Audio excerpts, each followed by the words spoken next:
We're going to start and make a random tank to go along with our controlled tank. I have the controlled tank here. I drive around with the arrow keys currently. I'm going to use this to kind of get started. Right now it's called Sprite Run 1. We're going to rename that and we'll call it the controlled tank.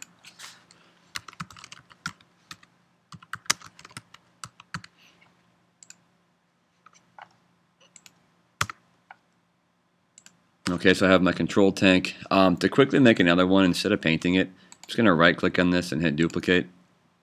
The color's off, so I'm going to click on the tank, click on the costume, and I want to flood this. I'm going to make it blue for my random tank.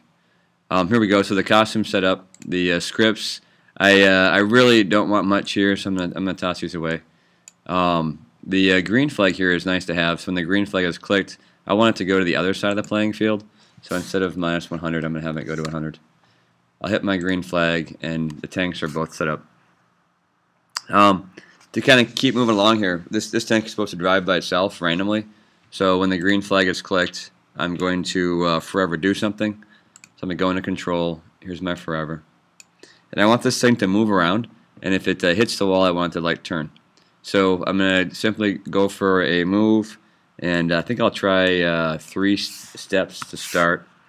And then if I'm on the edge, then I want to bounce. So there's a if on edge bounce button here. So I'm going to go ahead and hit play. And so now my blue tank is driving around. Eventually this blue tank is going to start shooting at the red tank. We're not quite ready for that yet.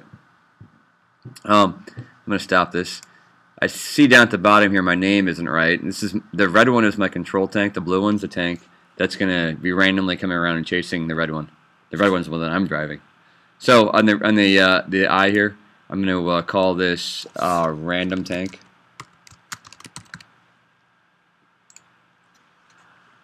So the next step here is eventually this tank is going to shoot at the red tank, but to make it shoot in the right direction, I want that tank to occasionally turn and look for where the red tank is. So I'm going to add another green flag and another forever in control. And every so often I want this tank to look at the red tank and turn in that direction. So every so often to me means I'm going to wait a little bit. I'm going to try maybe 3 seconds. So every 3 seconds I want to point towards the other tank. Okay, so pointing, I got to figure out where this is going to be. So here's my blue, my motion. Let's see, here's a point. So point towards, let's pull this in here and look at it. It's got a down arrow here. I want to point at the control tank. Okay, so if I'm pointing towards it, that means I'm going to drive at it, and then eventually I can drive and shoot together. So now my green flag, every 3 seconds, I'm going to start driving now. The blue tank is going to come and chase me. And I'm trying to run away. And you can see, he's just going to turn here real quick and look at me. I'll park myself in the corner here, and eventually he'll run right over me. Okay, that's a good start.